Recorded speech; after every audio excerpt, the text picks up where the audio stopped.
meus caros, neste primeiro dia do resto da vida do Parlamento, que será em princípio dissolvido depois da manhã, sexta-feira, para desmistificar, uma vez mais, duas coisas que hoje ouvi incessantemente na televisão.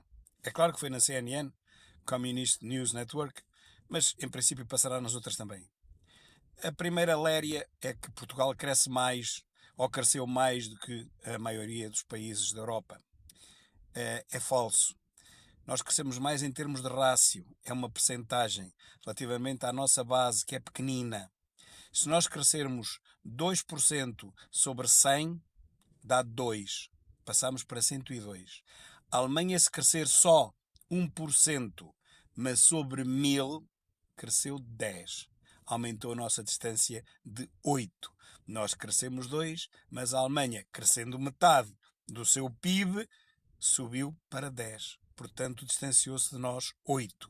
E é isto que tem acontecido nos últimos anos. O PIB da Alemanha é sensivelmente 16 vezes o PIB de Portugal. Portanto, nós tínhamos que crescer, na prática, 16 vezes o que a Alemanha cresce para mantermos a distância. Claro que isso é impossível. Bem, sei que estão a falar no PIB per capita, mas mesmo assim o PIB da Alemanha é mais do dobro do nosso. Portanto, nós tínhamos que crescer o dobro da Alemanha em per capita e manter isso durante muitas décadas para conseguirmos reduzir um pouco a diferença da Alemanha. Isto é como as sondagens malaicas dos 400 inquiridos com telefonemas à balda.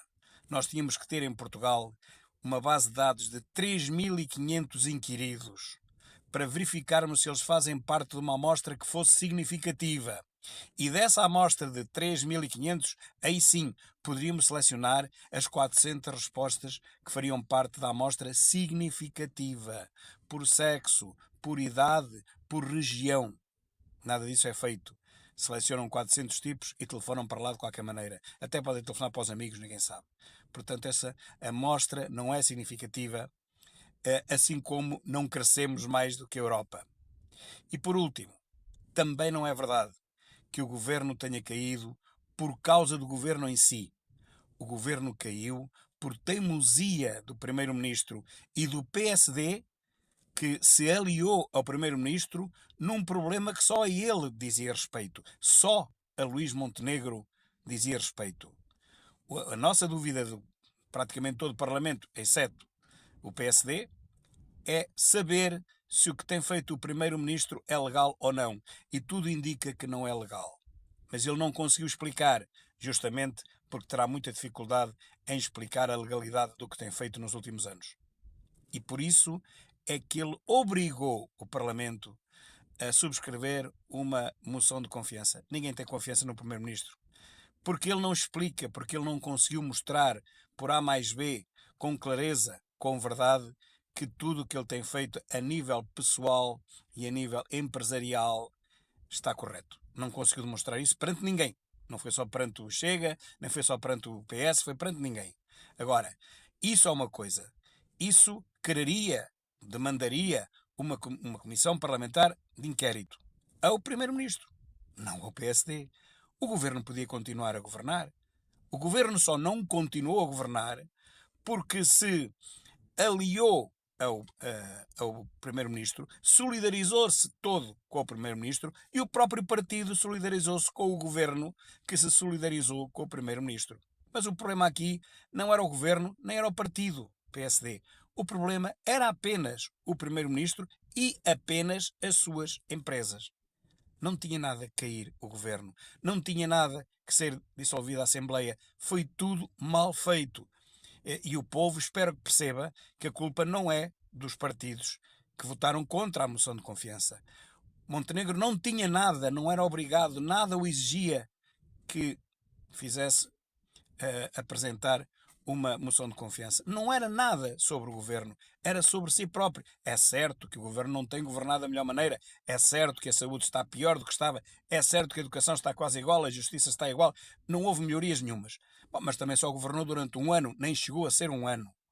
Continuaríamos à espera de mais tempo, porque vai acontecer a mesma coisa no próximo governo. Um governo novo que entre vai precisar de um ano para perceber o caos deste país. E só ao fim de um ano é que nós exigimos que mostre obra. Portanto, é um ano que se perde a andar para trás.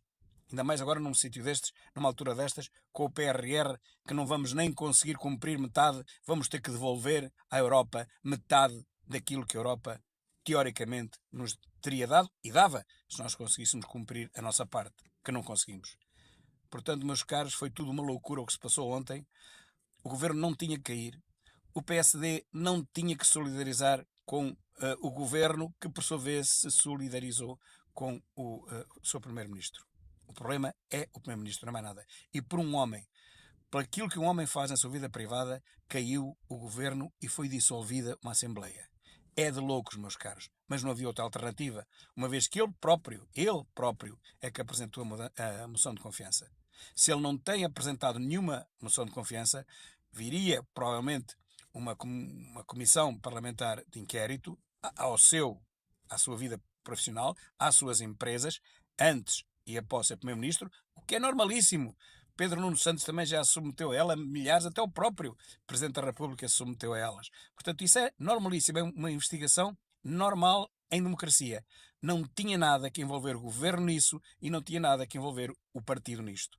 A culpa é também do governo, que se deixou solidarizar. E a culpa é do PSD, que também se deixou enredar nesta grande história das empresas mais ou menos obscuras de Luís Montenegro. Agora o país inteiro vai pagar, mas a culpa não é de quem deitou abaixo. A culpa é dele mesmo, que não tinha nada que apresentar uma moção de confiança. E pior, ao ver que as coisas estavam a correr mal ontem, podia ter tido até ao último minuto a atitude de retirar essa moção de confiança.